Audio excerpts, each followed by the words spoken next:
Hola, thrill seekers, and how you doing out there? Did you like my thumbnail? If you didn't see the thumbnail, here it is. Kind of funny. That's my family there in about 1980. So, the topic, as you can see, is Family Zen, and it is inspired by an Instagram post by Seigaku Amato. And Seigaku Amato is the author of this book, The Complete Illustrated Guide to Zen, of which I gave it a nice blurb on the back there. And I have not, to my knowledge, met Seigaku himself, but I blurbed his book. As far as I know, he is down somewhere in Long Beach running a Zen temple of some sort, and he's a Japanese Zen Buddhist monk who came over here to do that. And his book is real good. It's really, I wrote that it was cute. It shows all the things that go on in a daily Zen temple stuff, what goes on there and what we do. And he wrote this post on Instagram, which I'm going to read to you. So here we go. I'm reflecting a lot about Soto Zen in the United States. So remember, he's a Japanese monk who lives in the United States and runs a Soto Zen temple here. Soto Zen institutions here tend to serve those who want to practice as priests but are not ordained as priests. So it's kind of a typical attitude in Japan that priests are the ones who do zazen and the various sort of related ceremonies, sesshin and things like that, and lay people don't. But in America, a lot of lay people practice essentially the way priests in Japan practice. I wonder if this is a sustainable and healthy model for Soto Zen in the US. There are lots of people, including families with children, those with a variety of physical and cognitive abilities, who are not being supported with the current monastic-inspired practice model. I think this monastic ideal of Soto Zen Buddhist practice for all Sangha members tends to promote the idea that Zazen is the most important expression of Soto Zen. Yet, in my experience of monastic practice, all the events of the day were important practice of Soto Zen. Working the garden, making meals, cleaning altars, dusting sutra books, cleaning floors and windows, using the toilet, eating, eating, chanting, practicing narashimono, which is the instruments used in temples. I had to go look that up. The bells and the drums and things that we use in temple services, those are narashimono. And even sleeping.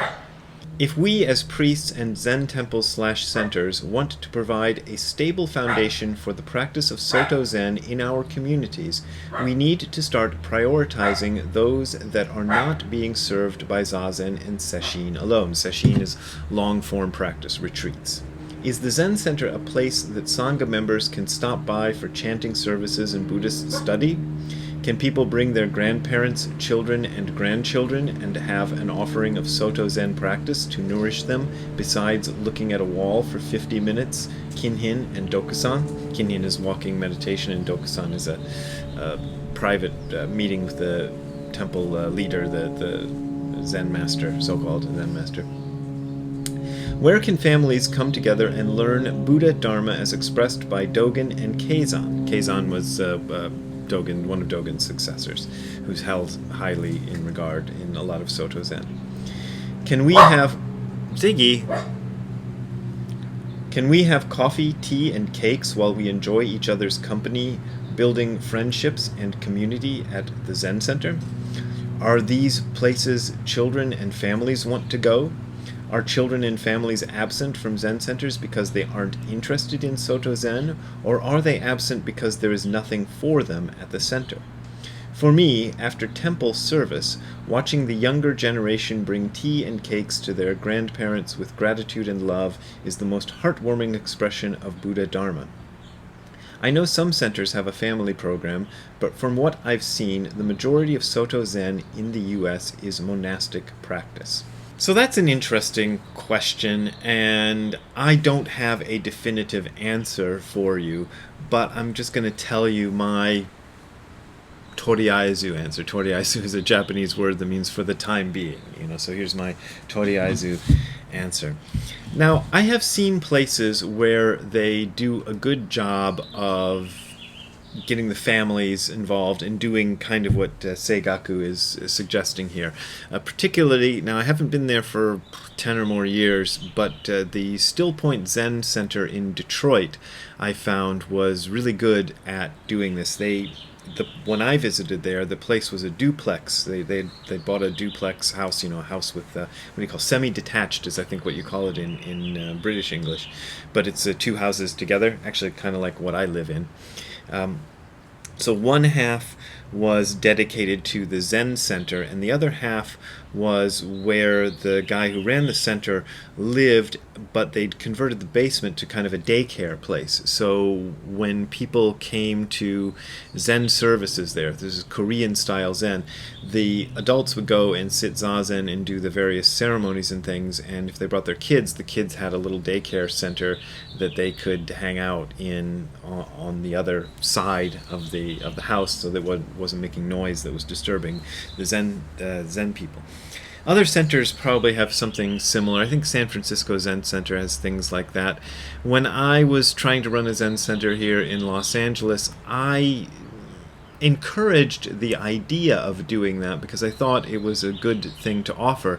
The problem was that I personally am not that interested in this sort of stuff, and maybe this is where my in is, but we'll see where we go with this because I'm improvising right now. I think of Zen, and I've often said this on this channel, in the model of Bodhidharma. So Bodhidharma, who may or may not have actually existed, but we'll leave that aside for now, he is said to have come over to China and just basically sat Zazen in a cave. And gradually people sort of heard about him, and eventually there were 4 students who stayed with him, 3 men and 1 woman who stayed with him, and each one had his or her own way of getting involved in this, but basically they had to beg Bodhidharma, like, can we come in and sit in your temple? And he said, go away. Finally they persevered, and he said, okay, sit with me, but don't bother me, and this is what I'm doing. So it's that apprenticeship model that I've talked about a lot, where the Zen is taught by somebody who's dedicated to the practice of Zazen, and people who want to learn the practice of Zazen can come in and learn the practice of Zazen with that person.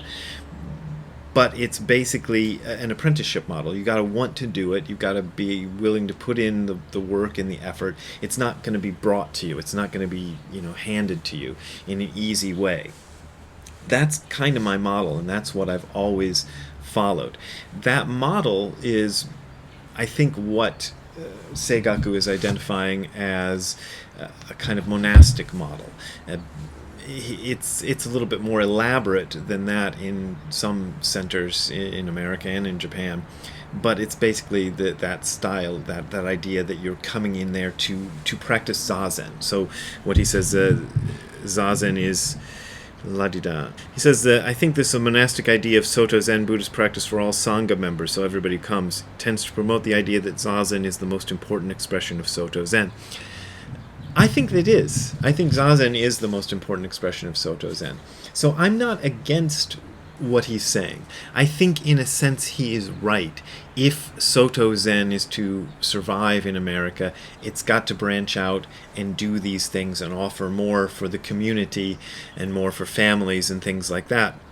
But at the same time, I look at myself and it's just not something I'm personally ever going to get real invested in. When I was running that Zen Center in LA, I, as I said, encouraged other people to kind of take up the whatever, I don't know, take up the something, what is the expression in English, and do it, and make that happen. But nobody ever did. So I don't know what to say about that. I tried to be clear with them that this is something that I think is good for our community, but it's something I'm personally not that invested in, and I just don't know how to do. So if you want to do it, please do it. nobody took me up on that. So this may be happening in similar situations with other people. I don't know. Now, related to this, one of the things people have often suggested to me is they'll get this idea that I should write a children's book. Brad, you should write a children's book. I don't know how many times I've been told this. You should write a children's book. And I look at that and I go, oh, a children's book. I don't know. I just don't have any interest in writing a children's book. But I do have an interest in writing books that can be accessible to all ages. And this was inspired by a number of things, but the very first adult-level book I ever read was Breakfast of Champions by Kurt Vonnegut.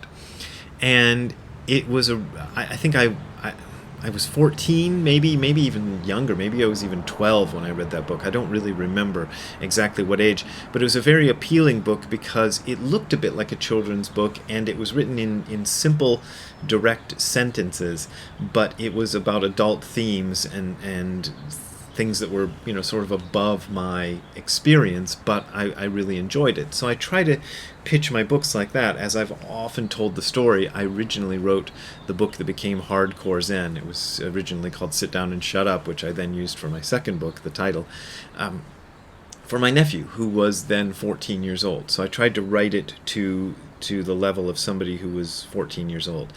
And my first teacher, Tim, I believe started doing Zazen when he was about 12.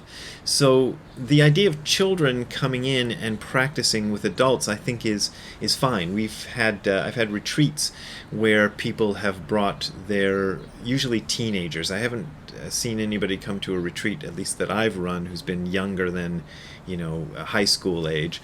But occasionally high school age people do come to the retreats and they sit with us and they do exactly the same things that we do, and I think that's great. One of the things I contemplated a few years ago and got into some talks, and I think I terribly disappointed these people in a Zen Center in the East Coast in the US, because I wanted to try to design a light retreat, a retreat that would be less Zazen and more sort of activities that could be enjoyed by somebody who wasn't fully, ready to commit to 5 hours a day of sitting and staring at a wall, which would include children and families and people like that.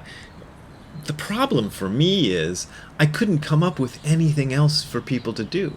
I'm just trying to think what kind of other activities, and I racked my brain and I made lots of notes and notebooks and I discussed it with people and everything, and I really couldn't come up with anything to fill up 3 or 2 days of retreat time that would both be, enjoyable for somebody who wasn't totally committed to Zazen and also felt relevant to what we were doing.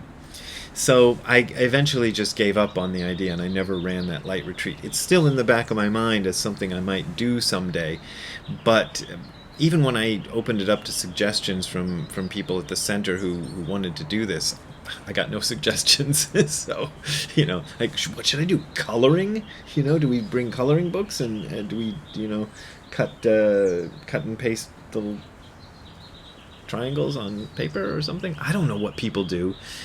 For me, a Zazen retreat is Zazen, and that's what we do. We do Zazen, we do some chanting, and we have Dokusan, the meetings with the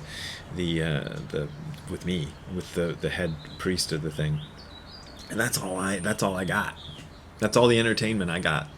And speaking of entertainment, I think that's what a lot of this becomes. In Japan, for example, one of the problems that happened in Zen in Japan is people went too far in the direction that Seigaku is talking about, in which they do all those other things, all those community activities and stuff, but they just totally forget about the Zazen.